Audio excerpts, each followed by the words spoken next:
Hi stationery friends, welcome to Ginger Peachy Stationery. My name is Sarah, and today I thought we would go through some fountain pen terminology for beginners or for not beginners. I've got 3 of these little small pages of terms to go through, and just thought we could talk through them together. There might be something that you have heard of and you don't know what it is, or that you're like, I don't know what to call this thing, and so I thought this might be kind of fun. So I don't want to make this video too long, so I'm going to dive in. To start with, let's see, I'm going to use this this Laban 325 in the Sakura color to talk this through, because it has you know, most of the things that I want to mention, at least in the basics. So let's start with the cap. Of course, you know what a cap is.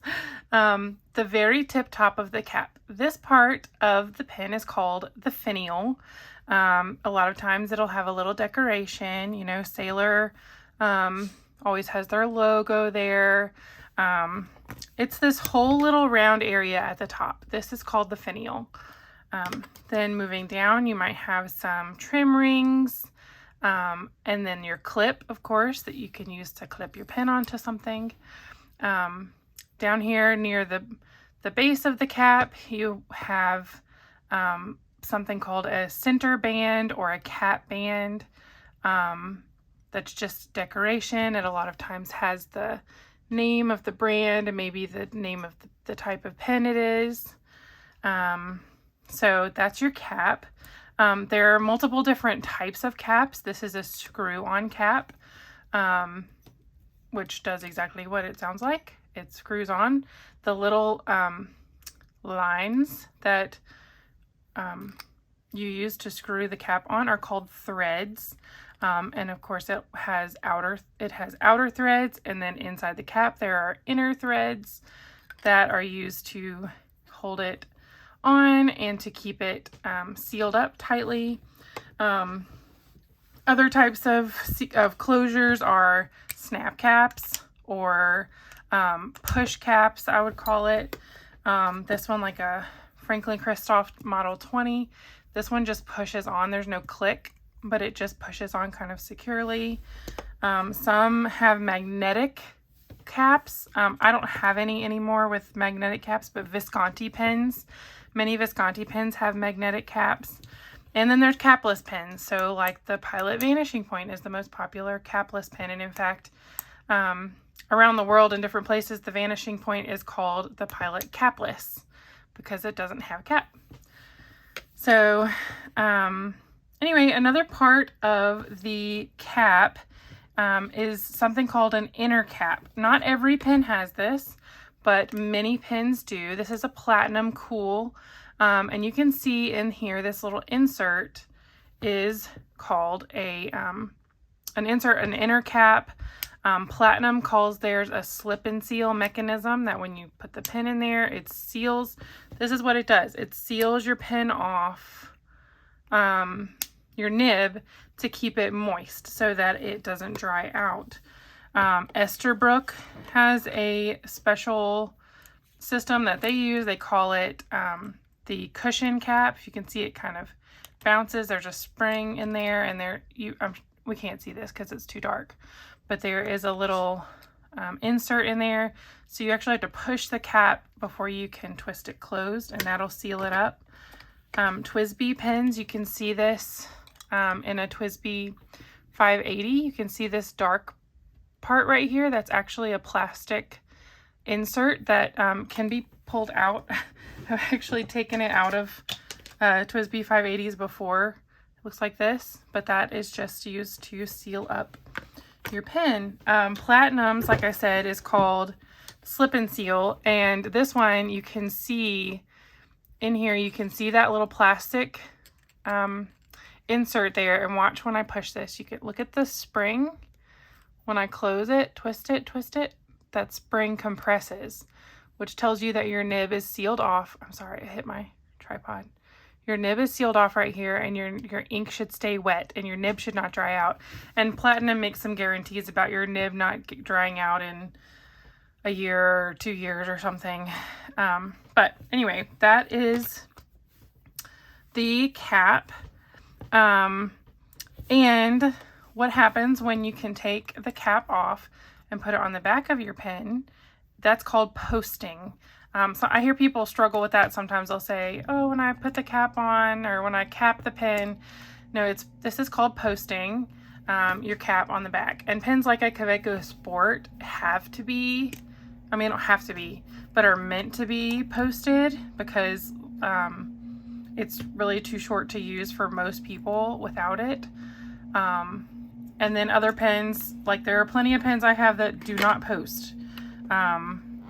You know, that they just don't fit, like this Little Pen Designs pen, you know, it's not made to post. So that's your cap. So then moving to the body of the pen, this part is called the body of the pen. At the back end, you have another finial. This is also called a finial. I don't feel like it usually has a decoration or anything necessarily, but again, you have some more trim rings that are just decoration and your threads. And then coming up here, this part of your pen right here is called the barrel. Like I said, this is the body of the pen, but this is called the barrel, and it goes up to your threads. Sometimes there's a step down. Let me see. This pen has a step. You can see that there's just a difference in size from the barrel down to the threads. That's called a step down. Some pens really make that smooth, so that there's really this Le Bon does not have a big step. It is pretty, you know, smooth from here to here. So your hand, if you hold your pen back a little bit further, it's not too uncomfortable. This part right here is called the section or the grip section. It is where you grip the pen, and sometimes it's molded like the Lamy Safari to make you hold your pen in a tripod grip. Most of the time it's just round. Sometimes it will have a little flare at the end just to help you hold it more comfortably and not slide your fingers down onto the nib. And then coming down, you have your feed is here on the back. It's usually black. Sometimes it can be clear. I have seen some pens that will come with them with a color, but most of the time they're black or sometimes clear, and then rarely other colors. Your feed is made of plastic or ebonite, which is a hard rubber. And then, of course, on the front you have the main event, your nib. This is what makes your pen a fountain pen, is the nib. So I have a nib and feed here to show you a little bit closer. So here is a nib that has been removed. A lot of pens you can unscrew, like this Esterbrook. The Le Bon that I just had, you can as well, but it is an inked pen, so I don't want to make a mess. But you can, like this Esterbrook it uses a Jovo brand nib unit. So this whole thing can actually just unscrew from the grip section, and there's your nib and feed and the nib housing. So I'm gonna put that back together. I'll put it back together in a few minutes. So here is a nib and feed that are dry. They don't have ink on them. And most of the time these come apart. So I'm using this little rubber grip and can pull the nib and the feed out of the nib housing or the collar.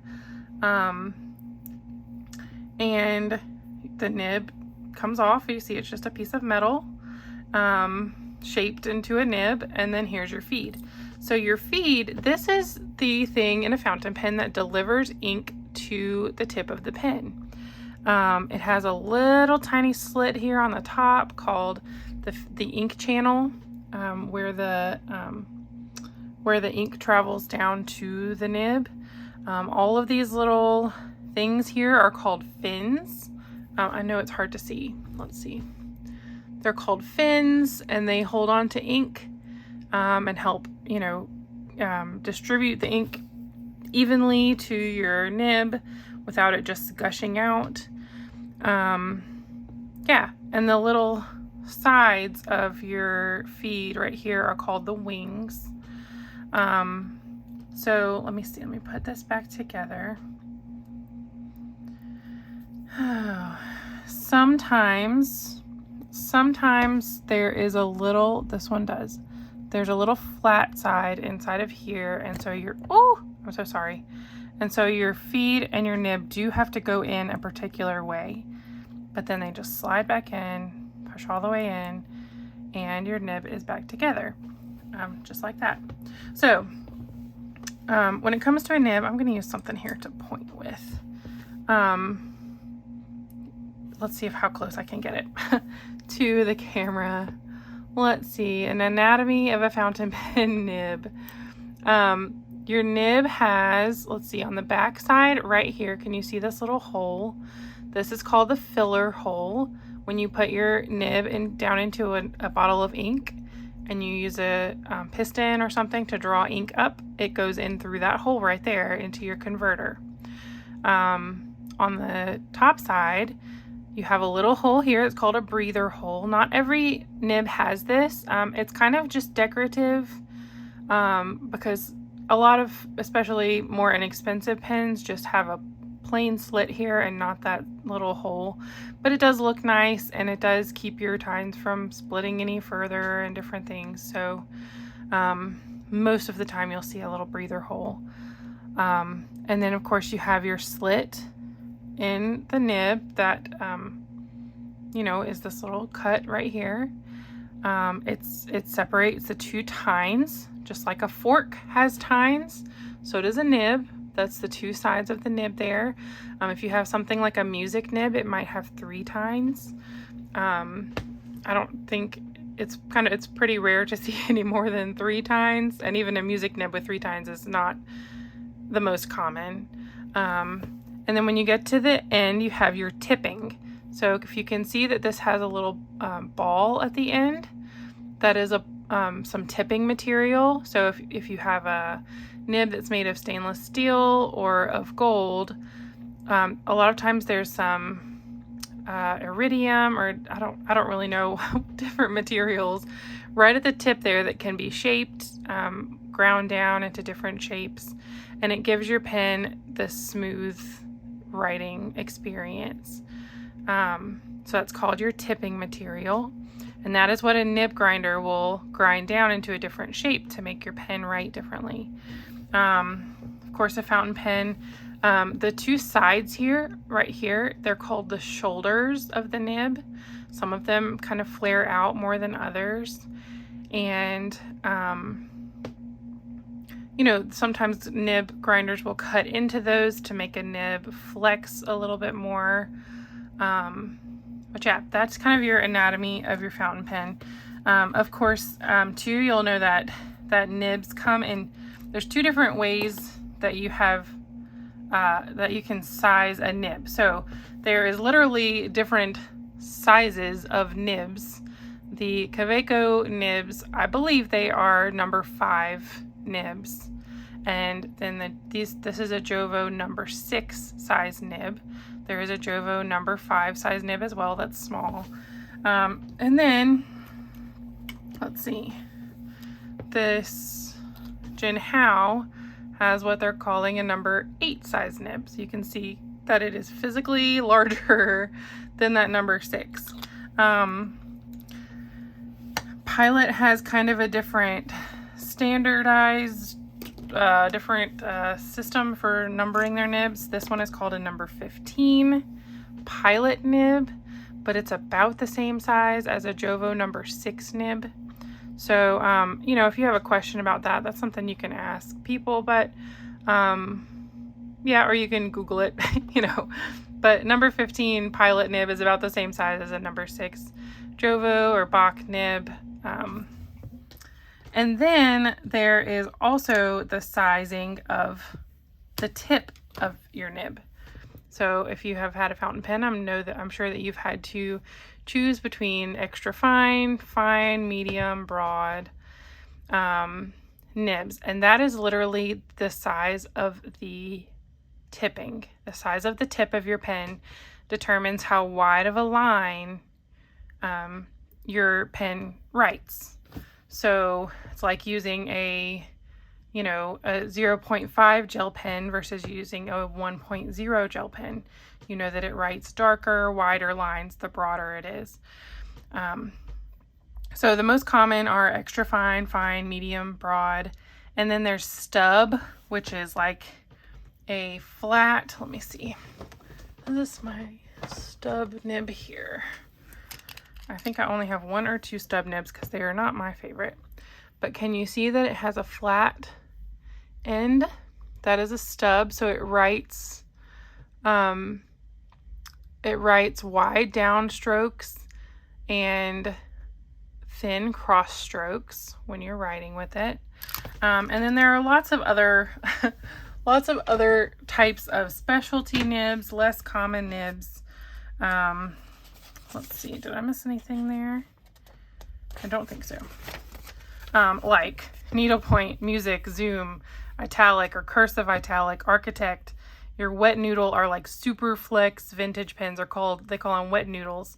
Flex pens, soft nibs. A lot of times those are gold. Gold nibs will feel softer than stainless steel nibs usually. You'll call a nib a hard nib, or a nail, is like a super hard, pointy nib. They'll just say it's a nail, and it doesn't mean it's literally a nail, but like a sailor nib. This is a gold nib, but they just write, they're very hard. Like they don't have really any give to them at all. So that's just some terms that have to do with fountain pen nibs, and they're kind of, a lot of those are kind of self-explanatory. If you hear, this nib is a nail, like it kind of it just is hard and pointy, and then let's see, there is also a thing known as a hooded nib, and I think this Gin House Shark is the only pen I have left that has a hood. So you can see that the majority of the metal nib is hidden underneath that black plastic. That is called a hooded nib. The Lamy 2000 is a very popular pen that has a hooded nib. And I actually recently sold my Lamy 2000, so I don't have that. If you want to take your nib on your pen and have it altered, you might send it off or go to a pen show and work with a Nibmeister. That's what we call a person who does nib grinds. And they literally take power tools and sandpaper. I mean, not, what you would use on wood necessarily, but very, very fine grit, sandpaper, micro mesh, things like that. And they change the shape and the size of your tipping of your nib, and will make your pen write differently. Places like the Goulet Pens website, they have a resource called the Nib Nook, and if you go there, you can see kind of the difference in how a stub nib writes or an extra fine. Also, a lot of Nibmeisters will have pictures of like, here's what an architect nib looks like, or here's what a music nib looks like.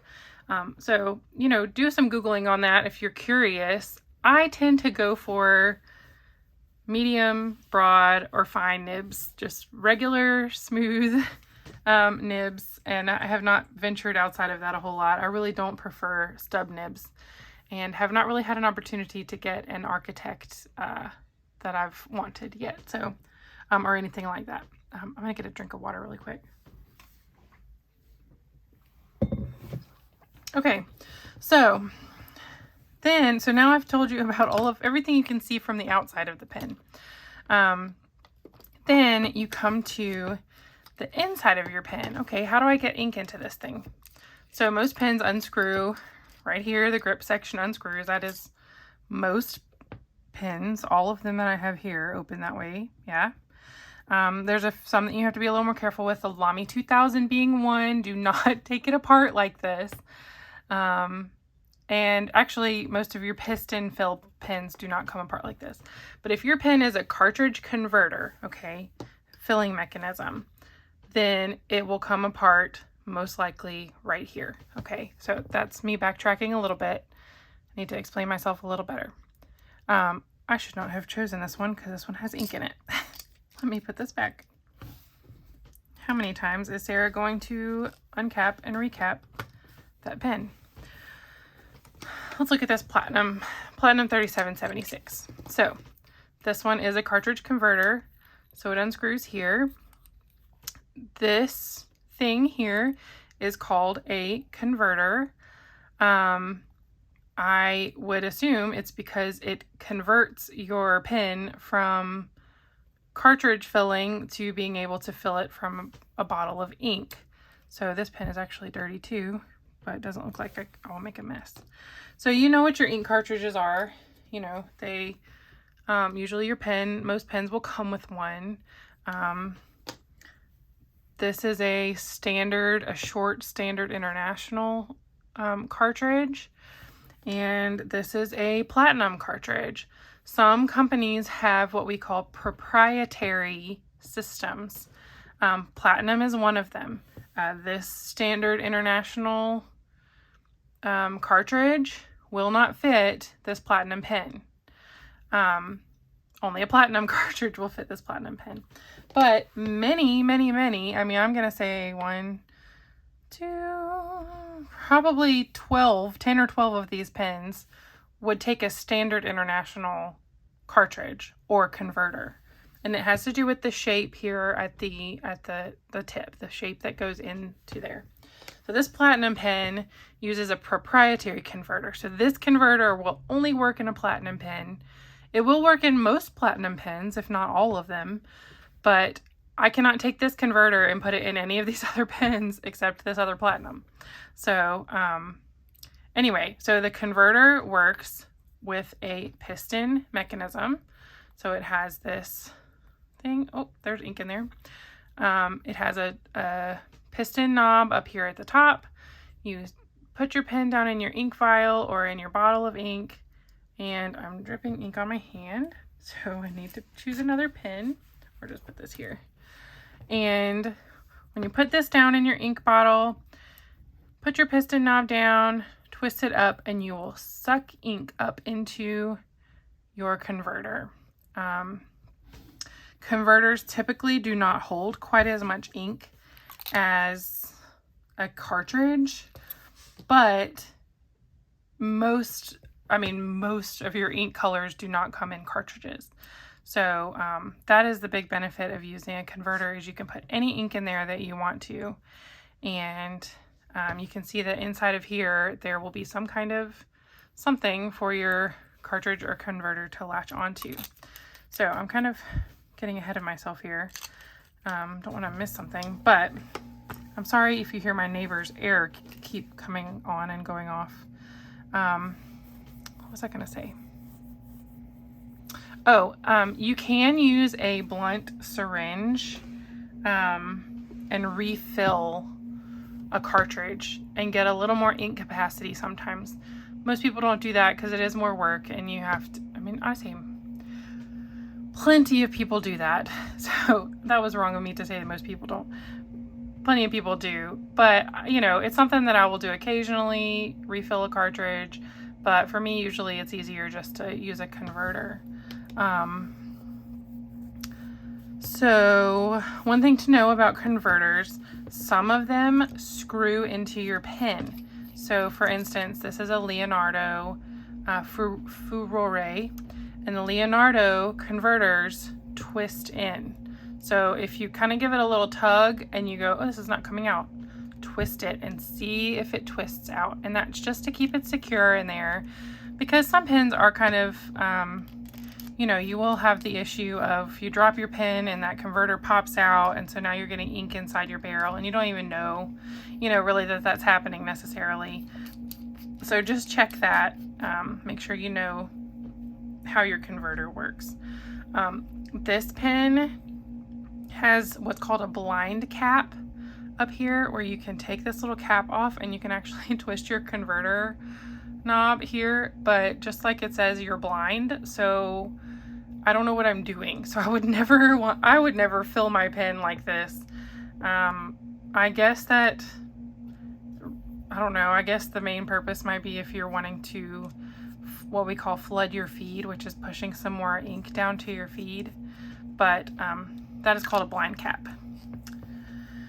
Okay, let me see where I'm at here.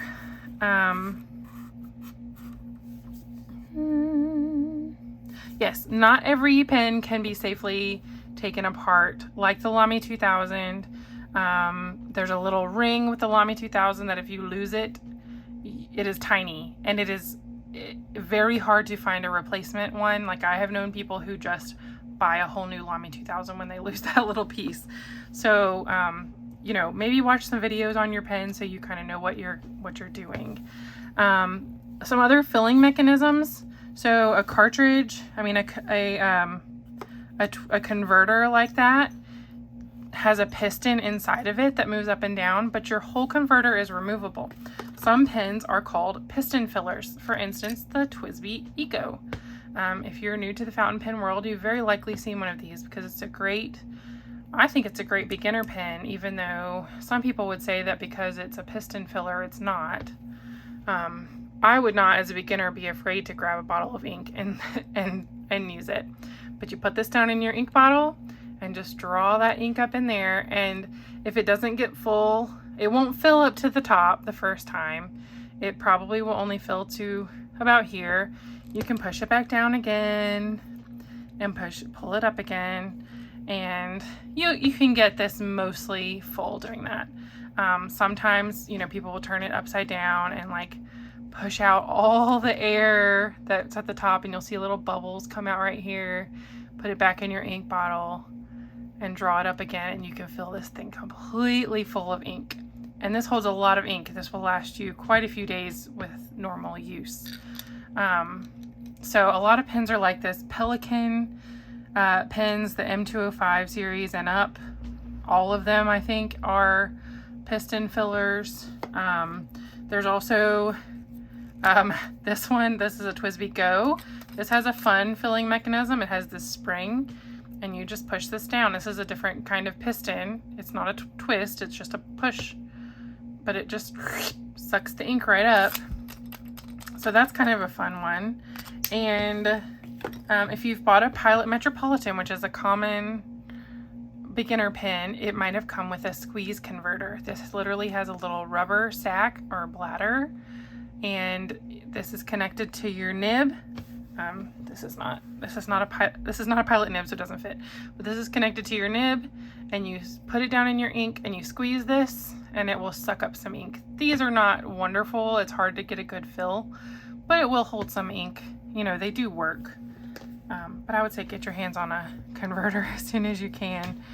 And then there is a vacuum filler. Vacuum fillers I think are really fun. Let's see. This is a custom, these are both custom 823s. You can see in this one that it has, you can see there's a rod in there that goes all the way up the middle, and there is a little rubber gasket right here. Oop. There's a little rubber gasket right here. So when you pull this whole rod up. I'm going to show you that actually really quick because I want to refill this pen quickly. I'm refilling it with the same ink it already had in it. So I'm going to open this thing and pull it out, and this whole rod comes out, and then when I put this down in my ink bottle, cover up that filler hole, push it down, which is really satisfying to do. Click. When you hear that click, the ink rushes up into the barrel, and I know you won't be able to see this very well, but this pen is almost full of ink. There are ways you can do that a couple of times and really get it very full. I don't usually fill my pens to the very top because I like to change my inks out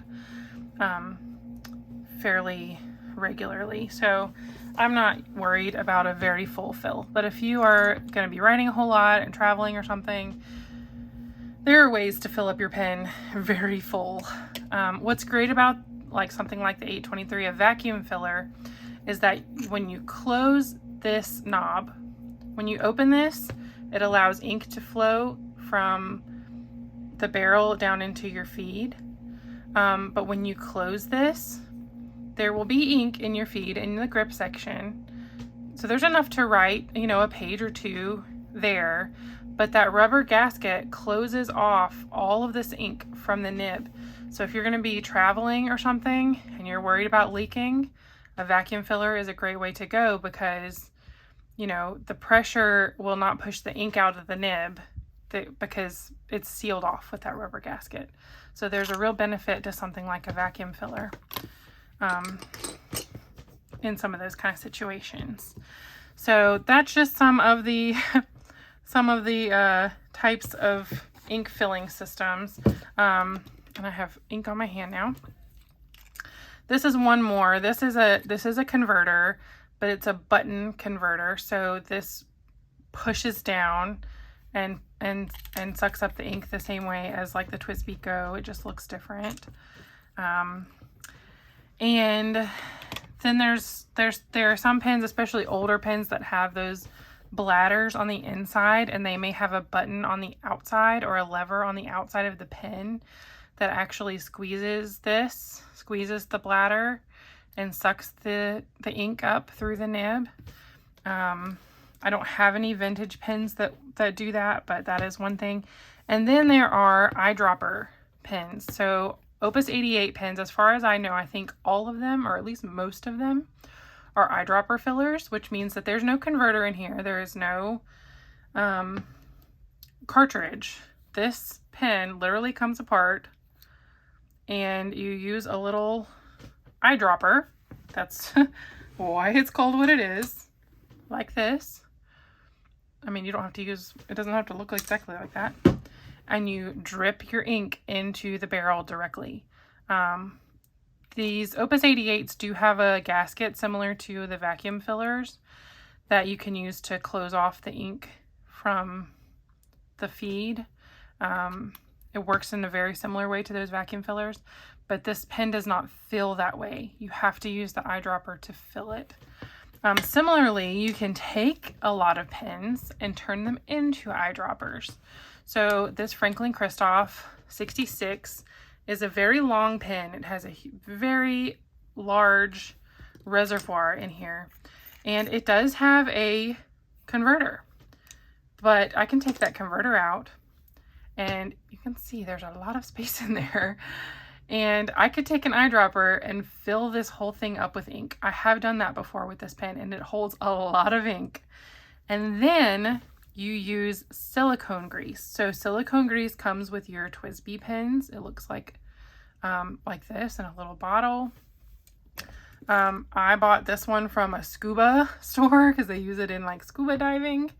And it's just like a clear goo that is it's kind of like Vaseline. I mean, I don't think I would use Vaseline, but it's kind of like Vaseline. It's like a little jelly kind of stuff. And you put this on your threads. I would recommend going and watching a video specific to this, but put this on your threads here. You might even put it on your threads in there. And so when you close this, you have that silicone grease to keep your ink from coming out through around the threads, because it will over time. Not immediately, but it will over time if you don't use some silicone grease. But then this pen can have so much ink in it and last a long time. You do want to be careful with silicone grease too, to not get it down into your feed or into your nib, because it will clog it up. But eyedroppering is a great option if you want a lot of ink capacity. One thing I will note is that if your pen has metal parts inside like this, you do not want to eyedropper it, because it will corrode, it will rust, it could, you know, cause an issue. Also, if your pen has any kind of rings on the end, or some pens even have little holes down here, you obviously don't want to put ink down in there. So you know, maybe do your research on whether your pen is able to be eyedropper converted, and you can learn about that. So, did I say this part? This piston, this part of the piston, this is called a plunger. And yeah, I said the word proprietary, standard, international. A lot of pens will have what is called an O-ring. Let me see. The TWSBI Diamond Mini. It has actually an O-ring out here. And then it has this little, it's a little rubber ring. It's called an O-ring. That helps seal up your pen. And then some pens have an O-ring on the inside, like when you take, let me see, I think, anyway, sometimes they'll have them in different places, even inside the grip section, to help seal off your ink from leaking anyway. So, anyway, I'm sure I have missed something here, but that is that. So then, okay, we're getting down to the end here. Some descriptive words about fountain pen nibs. Your pen might, your materials, you might have a demonstrator pen. A demonstrator, they were literally in the early days called demonstrators because pen salespeople would have like one of these that was clear so that they could show people how their pen worked on the inside. And then I'm so sorry. And then the pen that they were actually selling, you know, most of the time was not see-through. But when your pen is see-through, it's called a demonstrator because it's transparent. You might have a material that is translucent. This is one of those things that people get confused about. Translucent means that light can pass through it, and actually, you're not going to be able to see that, but you can pass a little light through this, but it's not transparent. You can't see all the way through it. But you can sort of see through it hazily. That would be called translucent. Actually, this part of this pen would be called translucent because you can't see through it clearly. And then a pen that you can't see through at all is opaque. You have materials like acrylic. This is like an acrylic resin. This is a poured resin by a resin maker. I'm trying to think who.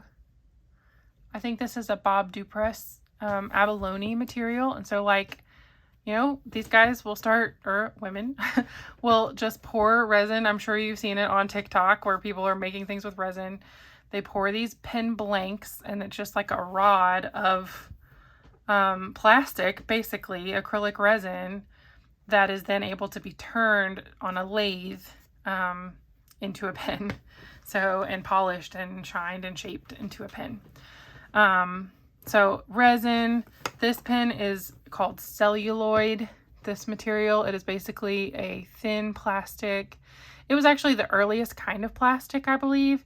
And I'm pretty sure celluloid is flammable. It's not very common anymore. I think it was more common in the early days because it was like the first kind of plastic that existed. Some pens are made of ebonite. I don't have anything here that's made of ebonite, but it's like a hard rubber. Feeds can be made of ebonite, and so can actual pens. And then, of course, pens can be made of metal. This is a Retro 51, and the cap is metal, and the barrel is metal. They, in recent years, switched their grip to plastic, but that used to be, my dad has one that has a metal grip. And then, like, this is a platinum Plaisir, of course, has a clear grip, a plastic grip. I mean, you can, oh, look, pink feed. You can see the little wings in there. I should have shown you this. That's a great way to see a feed. And you'll see like ink trickle into here when you ink up the pen. But anyway, this is an aluminum pen, so it's very lightweight. It's metal, you know, and it's,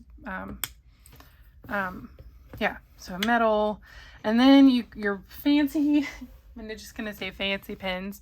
There are some made of, that are coated in urushi, which is a sap from the Japanese urushi tree. And it is painted onto a pen. You know, a pen, it'll have to have a base. underneath it, but it is painted onto a pen or other things, but we're talking about pens here, in very thin layers, and they take a very long time to dry. This is not urushi. This is not urushi, this is plastic. But it's painted on in very thin layers and allowed to dry for long periods of time. You know, sometimes they build up that urushi into different shapes. You see this if you look at Nakaya pens, pens, that they build it up into different shapes with fins and things that are completely urushi lacquer, and it's just layer. Imagine taking like thinned out nail polish and just continually putting thin layers until you build up your material. It makes it really shiny and beautiful. Urushi is not easy to work with. It is not something that you know, is common, and it is very expensive because it's very time consuming and it's an expensive material. And in fact, because it is a tree sap, there are people who are allergic to it. I have a pen friend who is allergic to urushi, and she did not find that out until she purchased a quite expensive pen and could not use it because her hand was breaking out. So, and then there is a material called Raden. I call it Raden. I'm pretty sure that's what it is. That looks like mother of pearl. Like it is. It's mother of pearl or abalone, cut into different shapes, sometimes little tiny pieces, bigger pieces, and embedded into a pen. A lot of times combined with urushi. They'll put the Raden down, coat it in urushi so that that Raden sparkles underneath the urushi. These are pretty expensive processes, so they're not going to be your everyday, you know, find them in every pen store kind of pens, but they're really beautiful, and I do encourage you to go look up urushi, Raden, and Makie pens use urushi, but then they're like painted. I don't know the exact, if they're specific materials, but they're painted or decorated with really beautiful, you know, animals or plants or designs, and then coated in urushi. I'm pretty sure I'm right about how that works. And the artwork is called Makie. So anyway, I encourage you to go do your own research about those things, because those are not things that I'm an expert on. But okay. Lastly, so that's your pen materials. Some things about your nib. When you're writing, people will say that this is a wet writer or a dry nib. That means a wet pen puts down a lot of ink on your page. A dry pen feels dry. You'll feel it feels a little more like you're writing with a pencil. It'll feel like there's not a lot of ink coming out of your nib. Your nib might be a dry writer. That could also have to do with the ink. Okay, the ink might be a wetter ink, which means it might be more lubricated. Like noodlers inks tend to be very lubricated inks, which means they have some kind of, I don't know, oil or something in them that makes them flow heavier, makes them flow more. Wet, dry, your nib might have what we call feedback or tooth, which means that your nib feels almost like you're writing with a pencil. It's not scratchy. If your pen is scratchy, then it needs to be tuned up by a Nibmeister. But if you can just feel your pen on the paper, it feels kind of like writing with a pencil. That is called feedback or tooth. Alternately, you might have a pen that feels really glassy or buttery, just really smooth on your paper. This Franklin Christoph is one for me. This nib is just like, it's like writing with, writing on glass. I mean, it's so smooth, buttery, beautiful. And people have different preferences. Some people love, if you love sailor nibs, then you probably love feedback. Or tooth, because sailor nibs tend to, you really feel them on the paper. They're not scratchy necessarily, but you can feel them. And that's something that once you try it, you go, oh, okay. But it's kind of hard to explain. I never said that nibs can be made out of some different materials. Most commonly, your fountain pen nibs are made out of stainless steel or gold, 14 karat, 18 karat, 24 karat gold. Of course, stainless steel nibs are a lot cheaper usually than gold nibs, but there are different qualities. Gold nibs tend to be a little softer, not sailor ones. I don't know why I'm showing you that one, but gold nibs tend to be a little softer. They do have a little bit different feel. A lot of people prefer stainless steel nibs. You know, they can be soft too. They can be just as nice. I think especially in modern days, you know, the nib makers have learned to make their nibs better and better. So, you know, I have a mixture here of steel and gold nibs, and I would not say that I necessarily prefer my gold nibs over my steel nibs. They all have their own, you know, good qualities. And then there are some other materials like titanium nibs that are less common, more expensive usually. So you can get them, you know, and then you can get them in different colors. Like this Pilot Custom 74 has a gold nib, but it's been plated with something silver. Rhodium? I don't know. To make it silver toned, but it is a gold nib. So I think that's how that works. I don't think it's... Anyway, you can tell me if I'm wrong, because I might be. Some problems that your nib might have are something called baby's bottom, and it's where your nib is like overshined, what's the word? Smoothed, over smoothed, and it will like skip. It's like where, I don't know, if you look up a picture of nibs, you know, with baby's bottom, be careful Googling that, but you can see that issue, and that it causes your nib to not come in contact with the paper properly. You can have your tines misaligned. If you're too, you know, imagine a fork that one of the tines is bent or twisted, or, you know, running into the other one. Same kind of thing. Your nibs can be misaligned. They have to be going next to each other and straight and relatively close together for your pen to work properly. You can have something called a sprung nib. You can spring your nib. If you took this nib and you decided, oh, I'm going to use this as a flex pen, and you push down really hard on it, you're going to spring the nib. And again, imagine like a fork with the tines splayed like this. You know, you have sprung that nib, and you sometimes can't fix it, but sometimes you can send it off to a Nibmeister and they can fix it for you. And your nib needs to make good contact with your feed. So with your feed on the back of the nib, I mean, they have to be touching each other for that ink to connect and flow down to the tip, because the feed doesn't go all the way to your paper. So you know, they have to have good contact to make sure that your ink is getting where it should go. So that is all about your fountain pen. I was going to talk about ink, but maybe I'll wait on that. That would be a lot shorter video, but still, this is already at 48 minutes. So if you have any questions, or if I've told you anything wrong that you know about, please feel free to mention that. This is what I know, and what I, you know, this is what I know about pens. And yeah, so we will, we'll pick up about inks maybe next week and just talk about some different ink properties and terminology. I'm not a huge expert on ink, but I will try to learn some extra things this week to share with you. And I do have a whole little section here on ink, so that we can get to. So anyway, thank you so much for watching. I know this is a long video, but I hope it's been informative for you.